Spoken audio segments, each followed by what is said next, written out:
Sveiki, draugai bushcrafteriai. Turbūt jau labai ilgai laukite kalėdinio konkurso rezultatų. Pagaliau mūsų kompetentinga ir atsakinga komisija nusprendė, kas laimėjo pagrindinius prizus. Taigi skelbiame. Trečią vietą laimėjo Simonas. Jam tenka Bushcraft Store parduotuvės prizas už 25 litus. O antrą vietą laimėjo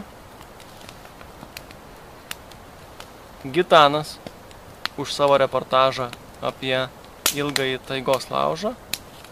Tai buvo pakankamai išradingas ir geras vaizdo klipas. Už tai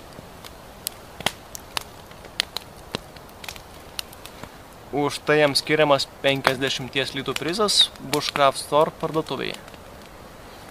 Nagi ir pirma vieta teko. Spėkite kam?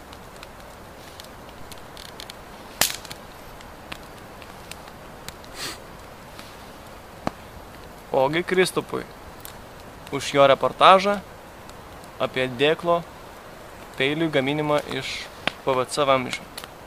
Taigi sveikiname Kristupą kaip pagrindinį laimėtoją. Taip pat norėčiau nuoširdžiai padėkoti visiems kitiem konkurso dalyviam.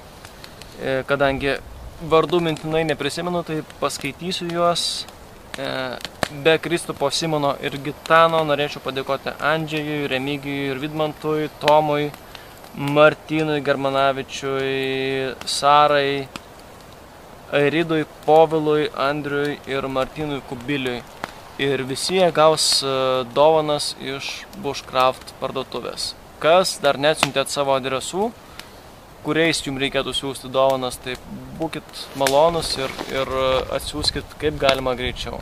Gausit parakordo apyrankės ir žinoma siųsdami atsiųskit savo riešų apimties duomenis, kad padarytumėm būtent tokias apyrankės, kurios jums tiks. Ačiū, kad dalyvavote konkurse ir iki kitų susitikimų.